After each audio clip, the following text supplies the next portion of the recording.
Bonjour à tous, en ce vendredi 17 avril 2020, aujourd'hui nous allons parler basketball et plus précisément du championnat américain de NBA.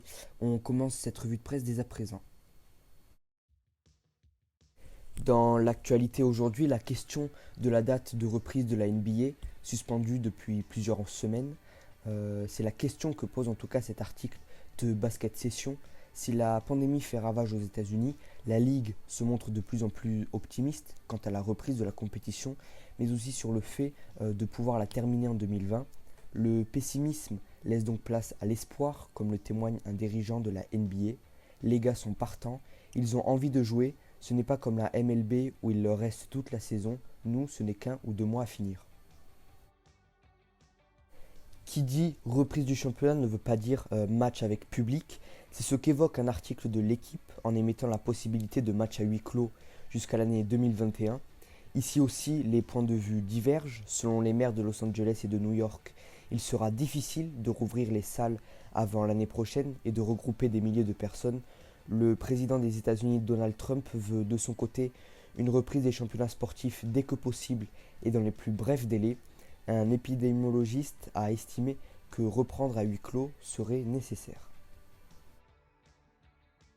Côté joueur, Evan Fournier, le français, qui était assez pessimiste sur un retour à la compétition, a récemment partagé une nouvelle qui pourrait changer la donne et qui donne surtout un énorme espoir aux fans de basketball. Son avis ayant changé ces derniers jours avec les dernières nouvelles de Floride qui se sont confirmées aujourd'hui, à savoir le sport est officiellement devenu comme essentiel dans l'état de Floride. Les matchs de chaque ligue peuvent donc avoir lieu dans des arènes vides, NBA incluses. Derek Chang, le président directeur de la NBA en Chine, va quitter son poste le 15 mai prochain. Lui qui était en poste depuis moins de 2 ans, il prévoit de rentrer chez lui avec sa famille à Londres.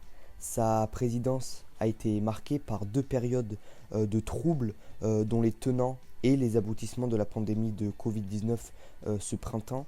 Sous l'égide de Chang, la Ligue a ouvert son magasin officiel le plus imposant à l'extérieur de l'Amérique du Nord, à savoir à Pékin.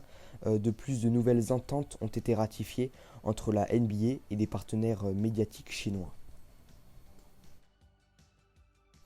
Selon Parlons Basket, le français Franck Ntilikina, dont les rumeurs l'annonçaient de sortie des Knicks de New York, pourrait bel et bien rester dans sa franchise actuelle. Souvent critiqué pour son inconstance, Franck Ntilikina semble être beaucoup plus agressif, sûr de lui et efficace ces derniers temps, ce qui aurait convaincu le nouveau coach, Leon Rose, de garder le français dans les rangs new-yorkais. ESPN, la chaîne de télévision sportive américaine, a mis en place dernièrement une méthode de calcul pour déterminer le classement des 10 plus grandes dynasties de l'histoire de la NBA. Grâce à cette méthode de calcul, ESPN a tenté de répondre à bon nombre de questions. Quelle est la plus grande équipe de tous les temps? Le joueur le plus fort? La franchise qui a le plus dominé son époque? Il se trouve que ce sont les Tees de Bill Russell, sacrés 11 fois entre 1957 et 1969, avec 12 finales disputées qui sont arrivés en tête du ranking. Les Bulls de Michael Jordan de 1989 à 1998 suivent au classement avec leur 6 sur 6 en finale de NBA, à savoir en 91, 92, 93, 96, 97 et 98. Et les Lakers de Magic Johnson de 1980 à 1991 complètent le podium.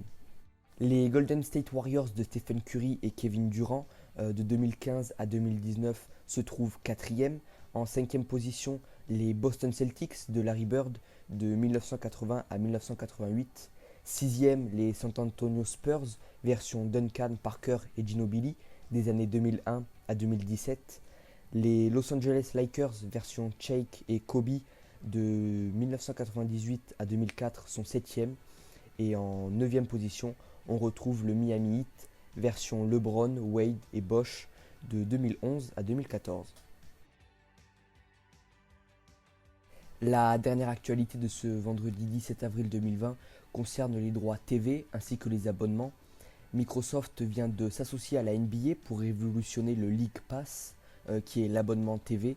La NBA et Microsoft ont signé un partenariat technologique sur plusieurs années qui vise à plonger un peu plus le fan de NBA au cœur d'un match grâce à l'aide de l'intelligence artificielle. Désormais, il sera possible de sélectionner son angle de vue, de suivre un seul joueur pendant le match, mais aussi de créer des systèmes d'alerte pour recevoir uniquement des highlights en fonction de ses préférences. C'est sur ce point qu'intervient l'intelligence artificielle pour sélectionner les actions en fonction des habitudes du fan, à savoir que cette modalité a été inspirée du jeu vidéo NBA 2K. C'était la revue de presse spéciale basketball, spéciale NBA de ce vendredi 17 avril. On se retrouve non pas dans 2 jours mais dans 4 jours pour une nouvelle revue de presse.